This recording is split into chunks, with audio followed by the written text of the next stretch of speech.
प्रिय विद्यार्थियों नमस्कार। हम पढ़ रहे थे सफल प्रजातंत्र के लिए आवश्यक शर्तें।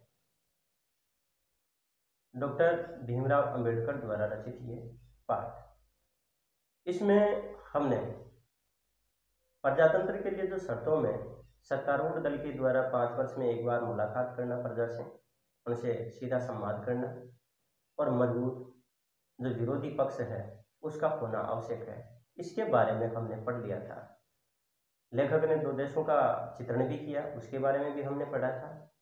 आज हम जो पढ़ने जा रहे हैं वो आगे वाला बिंदु है और तीसरी जो शर्त है वो तीसरी शर्त बताने जा रहे हैं। तीसरी शर्त में इन्होंने कहा यानी कि कानून और शासन की दृष्टि में समानता की बात कही है। तो देखिएगा हम बात करते हैं। लेखक यहाँ पर कह रहे हैं कि मैं समझता हूँ कि एक तीसरी शर्त भी है जो प्रजातंत्रवाद की सफलता की पूर्व आवश्यकता है। वह यह है कि कानून तथा शासन की दृष्टि से सभी समान होने चाहिए। यद्यपि ऐसे छुटपुट अवसर गिनाए जा सकते हैं जहाँ कानून की समान दृष्टि नहीं रही है, तो भी मैं नहीं समझता कि इस समय मुझे कानून की दृष्टि में समानता के बारे में कुछ बहुत अधिक कहना चाहिए, लेकिन शासन की दृष्टि में समानता की बात महत्वपूर्ण है। आप में से बहुत से लोगों के लिए ये संभव है कि या तो ऐसी घटनाएं याद कर सकें या ऐसी घटनाओं की कल्पना कर सकें, जबकि सत्तारूढ़ पार्टी अपनी पार्टी के सदस्यों के हित में ही शासन करती प्रतीत हुई हो। कुछ भी हो, मैं इस प्रकार की कितनी ही घटनाएं याद कर सकता हूँ। तो यहाँ पर कानून के समक्ष समानता के बारे में लेखक यही बात कहना चाह रहा है कि प्रजातांत्रिक व्यवस्था में कानून के सामने प्रत्येक व्यक्ति को समानता का अधिकार मिलना चाहिए और वहां पर एक दल विशेष जो कि सत्तारूढ़ है उसके द्वारा किसी भी तरह का पक्षपात नहीं किया जाना चाहिए। इस संदर्भ में यहाँ पर बातें कही है। लेखक ये भी कह रहा है कि ऐसी बहुत सी चीजें हमें कई बार देखने को मिल सकती हैं जहाँ सत्तारूढ़ दल है वो सबके साथ समानता का बर्ताव नहीं करता। इस बात को हम यूं कहते हैं कि अगर दलगत शासन व्यवस्था हो गई तो दूसरे दल के व्यक्ति अगर उनके सामने या उनके पास जाते हैं किसी काम के लिए, तो वो पार्टी के आधार पर या दल के आधार पर निश्चित रूप से भेद करने का प्रयास करेंगे। वो सबसे पहले ये देखने का प्रयास करेंगे कि अमुक जो व्यक्ति है इसने हमें वोट दिया था कि नहीं दिया था। यहाँ पर लेखक यही बात कहना चाह रहा है कि इस प्रकार से जो सत्तारूढ़ दल है वो वहां पर पार्टी के आधार पर, दल के आधार पर किसी तरह का भेद नहीं करे, बल्कि कानून के हिसाब से सबके साथ समानता का बर्ताव करे। आगे यहाँ पर लेखक है और वो कह रहा है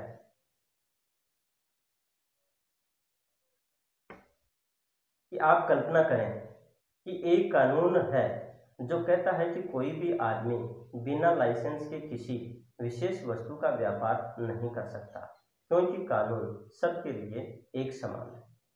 इसलिए कोई भी उस कानून पर आपत्ति नहीं उठा सकता। उस कानून विशेष में कहीं कुछ भी पक्षपात नहीं है, लेकिन हम एक कदम आगे जाएं और देखें कि जब कोई आदमी किसी अफसर या मंत्री के पास किसी वस्तु विशेष का व्यापार करने के लिए लाइसेंस मांगने जाता है, मैं नहीं जानता, लेकिन लगता है कि एकदम संभव है। अब यहाँ पर जो बात लेखक जो कहना चाह रहा है वो बात ये कहना चाह रहा है कि कानून के समक्ष कभी कभी जो सत्तारूढ़ दल के जो नेता हैं या मंत्री हैं वो क्या है कि सही नियमों का पालन नहीं करते। यहाँ पर लाइसेंस का उदाहरण दिया है कि व्यापार करने के लिए लाइसेंस की जरूरत तो होती है और ये सबके लिए समान रूप से लागू होता है। अब यहाँ पर देखना यह है कि सत्तारूढ़ दल का जो मंत्री है और वो उसके साथ यानी कि जो लाइसेंस लेने के लिए जाता है, व्यापार के लिए लाइसेंस लेने के लिए जाता है, उनके साथ वो समानता का बर्ताव करता है या नहीं। इस क्रम में यहाँ पर लेखक आगे कह रहा है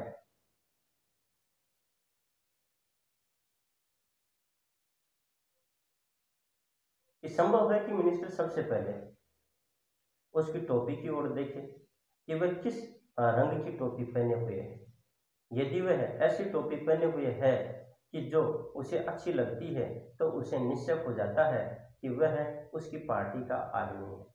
अब एक दूसरा आदमी जाता है जो दूसरी तरह की पोशाक पहने हुए है या दूसरी पार्टी का है। वह मिनिस्टर पहले आदमी को लाइसेंस दे देता है, दूसरे को इनकार कर देता है। शासन की दृष्टि में दोनों आदमी लाइसेंस लेने के समान रूप से अधिकारी हैं। किसी सुविधा विशेष का दिया लिया जाना एक छोटी सी बात है और इसका प्रभाव संभवतः थोड़े से लोगों पर ही पड़ता है। अब हम एक कदम और आगे बढ़ें और देखेंगे जब ऐसा भेदभाव शासन में प्रविष्ट हो जाता है तब क्या होता है। मान लीजिए कि किसी पार्टी के किसी सदस्य ने कोई अपराध किया है। यहाँ पर वही बात लेखक बता रहा है कि व्यवसाय के लिए, व्यापार के लिए जो व्यक्ति लाइसेंस लेने के लिए मंत्री के पास जाता है, तो मंत्री सबसे पहले यही बात देखता है और वो ये बात देखता है कि वह हमारी पार्टी का आदमी है या नहीं। अगर मंत्री को इस बात का विश्वास हो जाता है कि वह हमारी पार्टी का आदमी है, तो वह निश्चित रूप से उसे लाइसेंस देता है। और अगर उन्हें ऐसा लग गया कि नहीं, ये हमारी पार्टी का आदमी नहीं है, तो वहां पर वह व्यक्ति योग्य होते हुए भी, अर्थात लाइसेंस के लिए जो निर्धारित योग्यताएं हैं उनको पूरा करने के बाद भी वो उसे मना कर देगा। यही बात यहाँ पर लेखक कहना चाह रहा है कि इस तरह का जो भेदभाव है, अगर वह शासन में प्रविष्ट हो जाता है तो फिर वहाँ प्रजातंत्र की क्या स्थिति होगी। इसलिए वहां तो उस समय तो उस व्यक्ति की ऐसी स्थिति हो जाती है जैसे उसने कोई बहुत बड़ा अपराध कर दिया हो। यहाँ लेखक इसी बात को प्रस्तुत करना चाह रहा है कि इस तरह का भेदभाव नहीं किया जाना चाहिए। आगे यहाँ पर लेखक कह रहा है,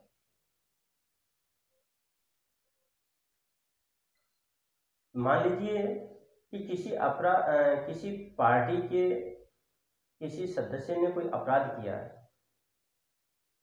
उसके विरुद्ध काफी गवाही है, उस पर मुकदमा चल रहा है।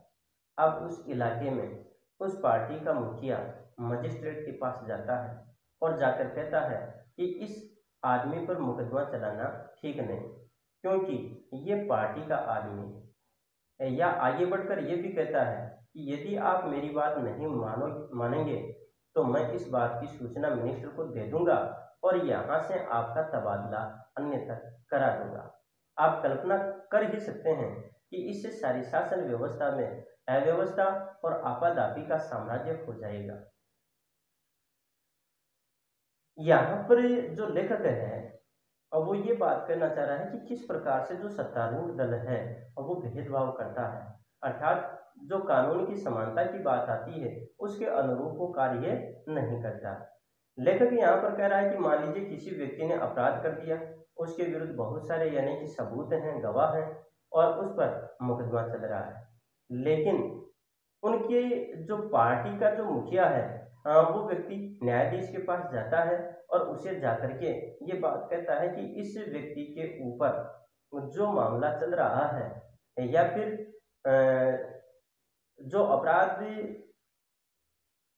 इसके द्वारा किए गए या नहीं किए गए उनको घोषित किया जा रहा है, तो वो नहीं होना चाहिए। और वो इसलिए नहीं होना चाहिए क्योंकि वो हमारी पार्टी का आदमी है। कई बार स्थितियां ऐसी भी पैदा हो जाती हैं कि जो मंत्रीगण हैं वो जो प्रशासनिक अधिकारी हैं उनको वो धमका देते हैं, डरा देते हैं और उनको उनका तबादला करने की जो धमकी है वो उन्हें देते रहते हैं। कहने का तात्पर्य है जो राजनीतिक जो दल है वो प्रशासनिक तंत्र पर हावी बना रहता है और उन्हें भी कई बार या तो नियम के अनुसार काम करने नहीं देता या फिर अगर वो काम करने का प्रयास भी करते हैं तो उन्हें परेशान किया जाता है। इसलिए यहाँ पर लेखक ये बात कहना चाह रहा है कि इस तरह से जो सत्तारूढ़ जो दल के जो मंत्री हैं उनके द्वारा ये प्रशासनिक जो अधिकारी हैं उनके ऊपर अपना प्रभाव इस तरह से नहीं बनाना चाहिए। उन्हें ईमानदारी से काम करने देना चाहिए, ये बात यहाँ पर कह रहे हैं। आगे यहाँ पर ये उदाहरण दे रहे हैं कुछ, तो देखिएगा।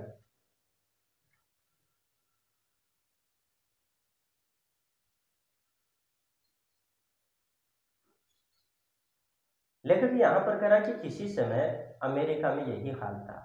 उस समय की उस समय की शासन पद्धति विकृत पद्धति के नाम से प्रसिद्ध थी।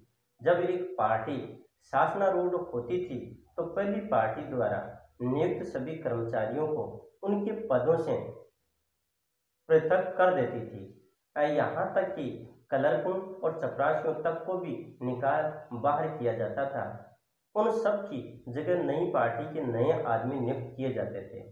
वास्तव में काफी वर्षों तक अमेरिका में कहने सुनने लायक किसी भी तरह की शासन व्यवस्था नहीं थी। बाद में यह बात स्वयं उनकी समझ में आ गई कि प्रजातंत्र के हित में ये ठीक नहीं है। उन्होंने इस विकृत पद्धति को बदल दिया। यहाँ पर लेखक ने अमेरिका का उदाहरण दिया और विकृत शासन पद्धति के बारे में बताया। और प्यारे विद्यार्थियों, विकृत शासन पद्धति का क्या तात्पर्य है, ये कहाँ पर प्रचलित थी और इसमें क्या स्थिति बनी रहती थी, इस बात को आधार बना करके प्रश्न पूछा जा सकता है। तो पहली बात, जो विकृत शासन पद्धति है वो अमेरिका में थी।